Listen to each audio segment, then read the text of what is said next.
फडणवीसांनी गृहराज्यमंत्र्यांचा राजीनामा घेतलाच पाहिजे अशी मागणी केली आहे अनिल परब यांनी।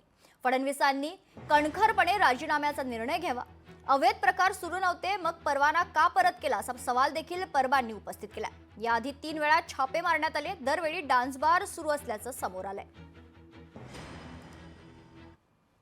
तुम्ही परवाने परत करताय, चोरीचा माल परत देताय, म्हणजे तुमची सुटका नाही। मुख्यमंत्र्यांनी अजूनही वेळ गेलेली नाही। मुख्यमंत्र्यांकडे मी सगळे पुरावे दिलेत।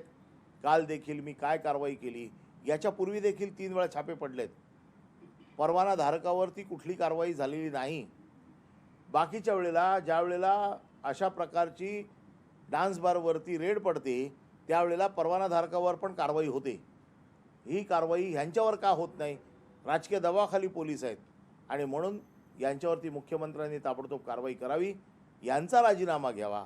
परवाना परत केला किंवा परवाना रद्द केला म्हणजे या अवैध गोष्टीतनं त्यांची सुटका होत नाही।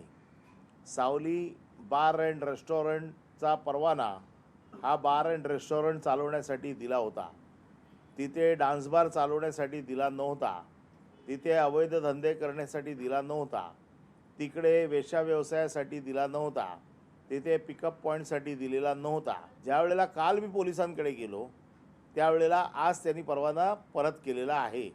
म्हणजे मी परत प्रश्न विचारतोय, या चोरीचं झालं काय? तर आज चोर उठून गेलेले आहेत की हा चोरीचा मुद्देमाल परत करतोय, आमची सुटका करा। असं होणार नाही। गृहराज्यमंत्री ज्याच्यावरती महाराष्ट्र राज्याची कायदा सुव्यवस्था ज्यांच्या हातात आहेत, तेच आज कायदा सुव्यवस्था पायदळी तुडवत आहेत। म्हणजे चोरच भक्षक झालेले आहेत। लोकशाही मराठी ऐका, पहा, जागरूक रहा।